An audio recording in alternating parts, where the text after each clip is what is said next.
Ինչպես արդեն պատմել էինք երեկվա թողարկման ընթացքում, Վաշինգտոնում ծառայության ընթացքում երկու գվարդիական են գնդակահարել։ Այժմ հայտնի է, որ նրանց վիրավորող հրաձիգը եղել է Աֆղանստանի քաղաքացի, որը 10 տարի ծառայել է Աֆղանստանի բանակում եւ համագործակցել ԱՄՆ հատուկ ուժերի հետ։ 29-ամյա մեղադրյալը չորեքշաբթի ժամը 14:15-ին Սպիտակ տան մոտակայքում կրակ բացելուց հետո վիրավորվել է եւ տեղափոխվել հիվանդանոց։ Միջադեպը պաշտոնապես գնահատվում է որպես թիրախային հարձակում։ Տղամարդը Բայդենի վարչակազմի օրոք ԱՄՆ էր տեղափոխվել 2021 թվականին։ Քննադատները նրան ներկայացնում են որպես անվերահսկելի ներհոսքի օրինակ, մինչդեռ Աֆղանի ՎԱԳ կազմակերպությունը, որը զբաղվում է ԱՄՆ-ին աջակցած աֆղանցիների տարհանման աշխատանքներով, հիշեցնում է, որ աֆղանցիները անցնում են խիստ ստուգումներ եւ մեկ անձի գործողությունը չպետք է տարածվի մնացածի վրա։ Ի պատասխան ԱՄՆ քաղաքացիության եւ ներգաղթի ծառայությունը հայտարարել է, որ Աֆղանստանի դիմողների գործերի ուսումնասիրությունը ժամանակավորապես դադարեցվում է։ Վերջում ավելացնեմ, որ ողբերգական դեպքից հետո երկու գվարդիականներից մեկը 20-ամյա Սարա Բեքսթրոմը մահացել է հիվանդանոցում, իսկ նրա գործընկերը 24-ամյա Էնդրյու Վոլֆը գտնվում է ծայրահեղ ծանր վիճակում։ Իսկ թե դեպքի վերաբերյալ ինչ արձագանք է տվել նախագահ Թրամփը, կիմանաք րոպեներ անց։ Գրին քարտ ունեցողները նոր վտանգի առջև են կանգնած, զանգվածային խիստ ստուգումներ են սպասվում։ Թրամփը նոր ցամաքային գործողություններ է պլանավորում, իսկ թե ում դեմ եւ ինչի համար կտեղեկանաք րոպեներ անց։ Վաննայսում արագընթացի վրա մարդ է մահացել, դեպքի մասին քիչ անց։ Թրամփը նոր հայտարարություն ունի, նոր փոփոխությունների մասին հայտնել է անձամբ։ Հասարակական տրանսպորտը դառնալու է ավելի անվտանգ, ինչպես եւ երբ կներկայացնենք կոնգրեսում Գլենդելի աշխատակցի ծրագիրը։ Շնորհակալության օրը երկրաշարժեր են գրանցվել կենտրոնական Կալիֆոռնիայում, մանրամասն կպատմեմ, թե որտեղ եւ ինչ հաճախականությամբ։ Բացի այս թեմաները ձեզ համար նախապատրաստել ենք վերլուծական կարևոր անդրադարձ։ Այս անգամ ներկայացնելու եմ, թե Թրամփի տված խոստումների քանի տոկոսն են կատարվել եւ որոնք են մնացել անկատար։ Այնպես որ մնացեք մեզ հետ մինչև վերջ։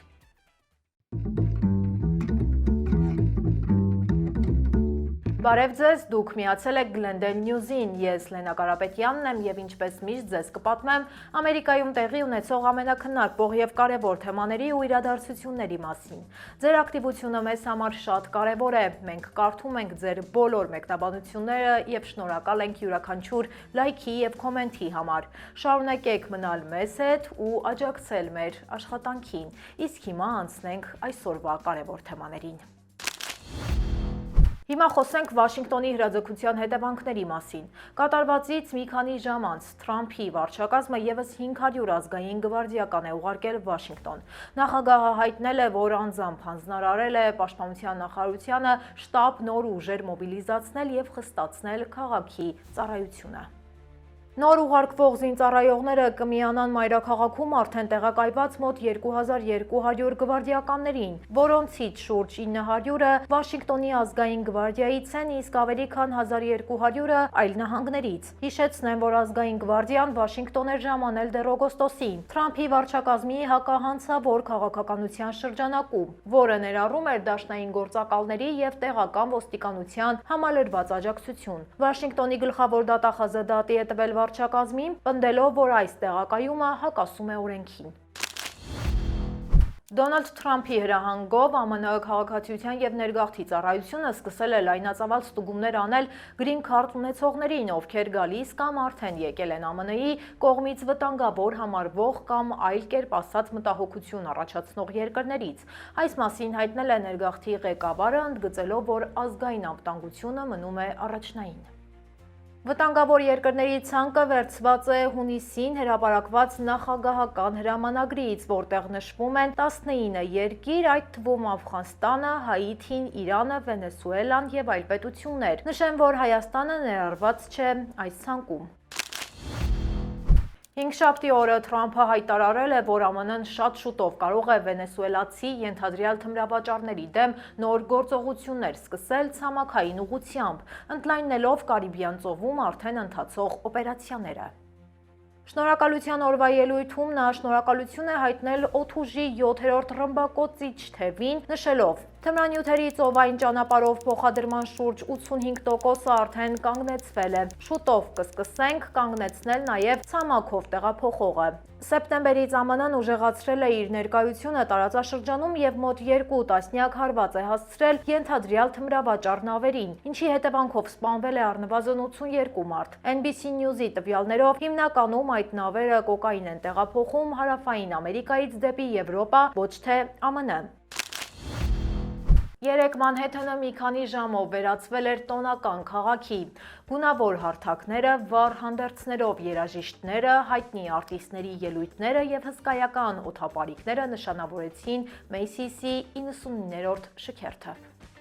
Գոհաբանության օրվա գլխավոր շքերթը մեկնարկեց վերին Վեսթ Սայդում եւ ավարտվեց 34-րդ փողոցում Macy's Herald Square խանութի մոտ։ Շքերթը, որը առաջին անգամ անցկացվել է 1924-ին, վաղուց դարձել է ամերիկյան ավանդույթի կարևոր մասը եւ դադարեցվել է միայն Երկրորդ համաշխարհային պատերազմի տարիներին։ Չնայած մոտ 4-ից 6 աստիճան ցրտին եւ 25-ից 30 մղոն ժամ քամուն, հազարավոր մարդիկ հավաքվել էին շքերթը վայելելու համար։ Քամու պայմանները չխանգարեցին բարձրացնել բոլոր օդապարիկները։ Շքերթը հեռարձակվել է ոչ միայն անգլերենով, այլ նաև իսպաներենով։ Վան Նայսում 35-ամյա տղամարդ է մահացել 405 ավտոճանապարհի վրա։ SUV տեսակի եւ մեկ այլ ավտոմեքենա հարվածել են տղամարդուն, երբ նա փորձել է հատել արագընթացը։ Տղամարդը տեղում մահացել է։ Վթարից հետո Կալիֆոռնիայի ճանապարհային ոստիկանությունը շուրջ 3 ժամով փակել է մայրուղու հարավային ուղղությամբ 4 գոտիները։ Դեռևս անհայտ է, թե ինչու էր տղամարդը հայտնվել արագընթացի վրա։ Միջադեպի վերաբերյալ տեղեկություն ունեցողները կարող են կապ հաստատել Կալիֆոռնիայի ավտոմայրուղու ոստիկանության գրասենյակի հետ, իսկ աշխատանքային ժամերից դուրս հնարավոր է զանգահարել Լոս Անջելեսի հաղորդակցության կենտրոն։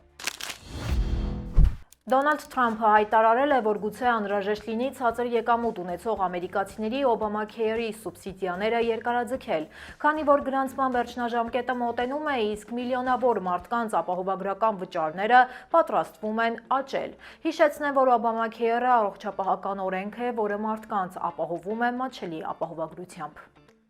Քննարկումները կտրուկ աճեցին այն բանից հետո, երբ այս սուբսիդիաների շուրջ վեճը կոնգրեսում հանգեցրեց ԱՄՆ պատմության ամենաերկար շատդաունին։ Դեմոկրատները պահանջում են երկարաձգում, իսկ հանրապետականների մեծ մասը դեմ էր։ Թրամփը նշել է, որ վարչակազմը դիտարկում է տարբեր այլընտրանքներ եւ կրկնել է իր նախընտրած մոտեցումը, ըստ որի ճիշտ է համարում առողջապահական գումարներ տալ հենց քաղաքացիներին, ոչ թե ապահովագրական ընկերություններին, որպիսի մարդիկ ինքնուրույն ընտրեն իրենց ապահովագրական պլանը։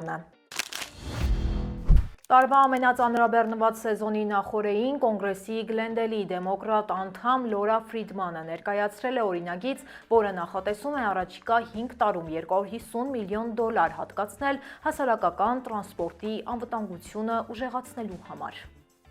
Ֆրիդմանի խոսքով հարկավոր է բարձրացնել մարդկանց վստահությունը, որպեսզի նրանք ավելի հաճախ օգտվեն մետրոյից ու ավտոբուսից։ Օրինագիծը նախատեսում է նաև ուսումնասիրել հաջողված օրինակները։ Դրանց շարքում են Վաշինգտոնի մետրոպոլիտենում հանցագործությունների վերջին տարում 43%-ով նվազման ցուցանիշը, իսկ Լոս Անջելեսի մետրոյում անվտանգության ուժեղացված միջոցների արդյունքում հանցագործությունների 28% նվազումը։ Նախաձեռնությունը կտրամադրի տարեկան $50 միլիոն, սակայն Ֆրիդմանը հույս ունի, որ ֆինանսավորումը կաճի։ Տրանսպորտային աշխատողների միությունը նշում է, որ տարեկան աշխատակիցների նկատմամբ գրանցվում է ավելի քան 11,000 հարձակում եւ այս միջոցները կենսական անհրաժեշտություն են։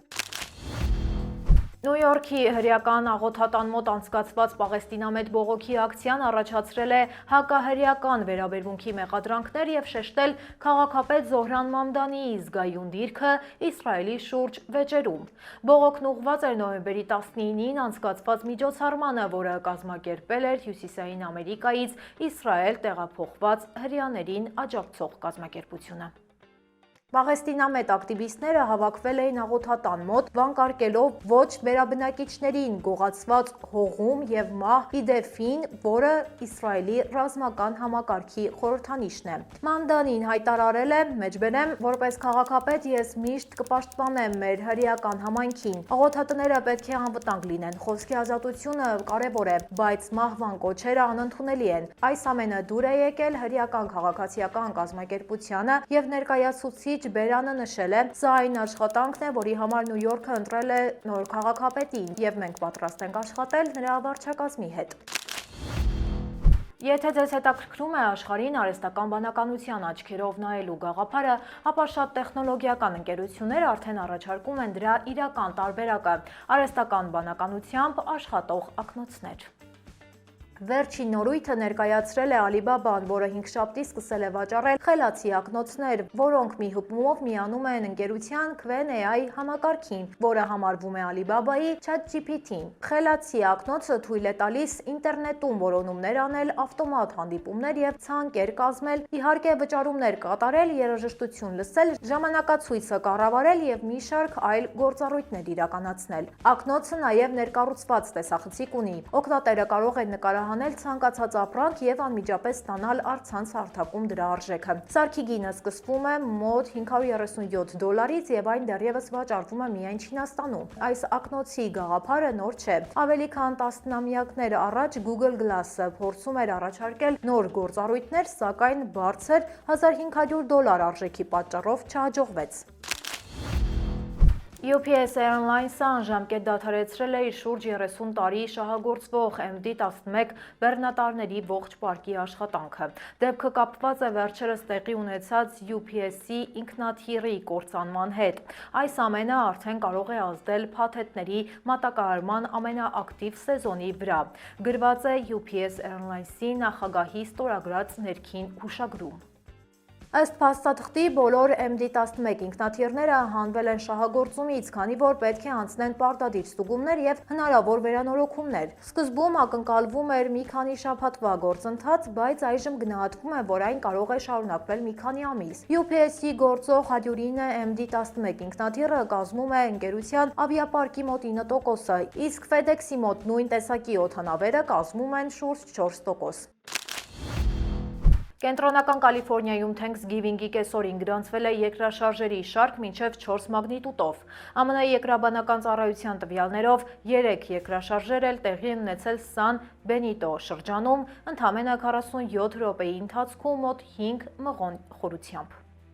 Երկրաշարժերը եղել են 2.7, 3.9 և 4 մագնիտուդ ուժգնությամբ։ Երկրաբանական ծառայությունը հայտնում է, որ Կալիֆոռնիայում տարեկան հազարավոր երկրաշարժեր են լինում, բայց միայն 15-ից 20-ն են անցնում 4 բալի սահմանը։ Երկրաշարժի դեպքում առողջապահական ծառայությունները խորհուրդ են տալիս ծածկվել, պաշտպանել գլուխը և մտնել ամուր կահույքի տակ կամ մոտենալ ներքին հիմնական պատին և մնալ տեղում մինչև երկրաշարժի դադարելը։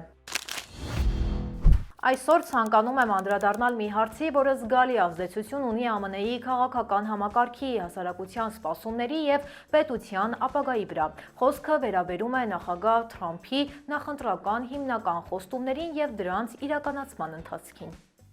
Վերջին տվյալներով Թրամփի խոստումներից միայն 5-ն են լիովին կատարվել, 7-ը գտնվում են ակտիվ իրականացման փուլում, իսկ 13-ը հայտնվել են դժվար է բացատրել իրավիճակում։ Պատճառը հիմնականում սահմանադրական կամ օրենսդրական խոչընդոտներն են։ Մասնագետները սահակապում են մի շարք գործոնների հետ։ Դրանց շարքում են խոստումների չափազանց լայն շրջանակը, իրավական սահմանափակումները, ինչպես նաև այն փաստը, որ շատ նախաձեռնություններ պահանջում են կոնգրեսի փոփոխություններ և ամեն ինչ չէ, որ նախագահի լիազորությունների շրջանակում է։ Ներգաղթային քաղաքականությունը մնում է Թրամփի ամենադժվար կատարվող խոստումների ոլորտը։ Թեև զանգվածային արտաքսումների ծրագիրը գործնականում սկսված է, միևնույն ժամանակ մի քանի կարևոր նախաձեռնություններ հիմա չեն կարող իրականացվել, եթե դաշնային դատարանները թույլտվություն չտան։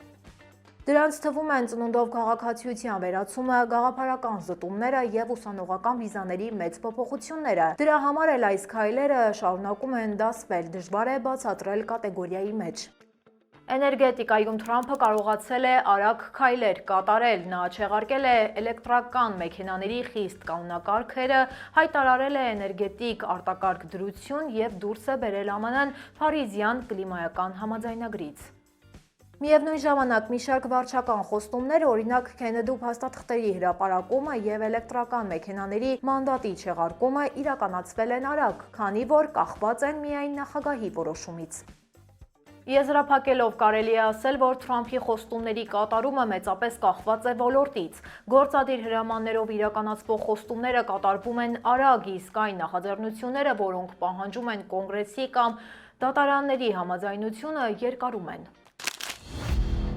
Հարգելի հետևորդներ, այժմ եկեք անցնենք մեր Facebook-յան էջ, որտեղ նույնպես կարող եք գտնել հետաքրքիր իրադարձությունների մասին հրապարակումներ։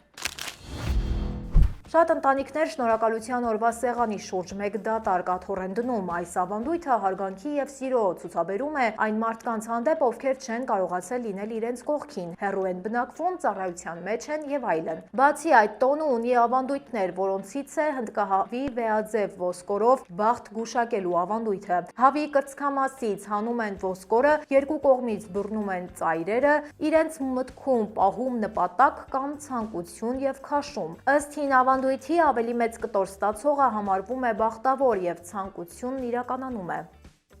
Պուտինը Բիշքեկում հայտարարել է, որ ԱՄՆ-ի ներկայացրած Ուկրաինայի վերաբերյալ 28 կետանոց խաղաղության պլանը դեռ համաձայնեցված չէ, սակայն կարող է հիմք դառնալ ապագա բանակցությունների համար։ Նա ընդգծել է, որ Մոսկվան այս պահին իրավական առումով հնարավոր չի համարում որևէ փաստաթուղթ ստորագրել Կիևի հետ։ Նա նաև ավելացրել է, որ ռազմական գործողությունները կդադարեն միայն այն դեպքում, եթե Ուկրաինայի զորքերը դուրս բերվեն ռուսական վերահսկվող տարածքներից։ Հակառակ դեպքում Ռուսաստանը կհասնի այդ նպատակին զինված ճանապարհով։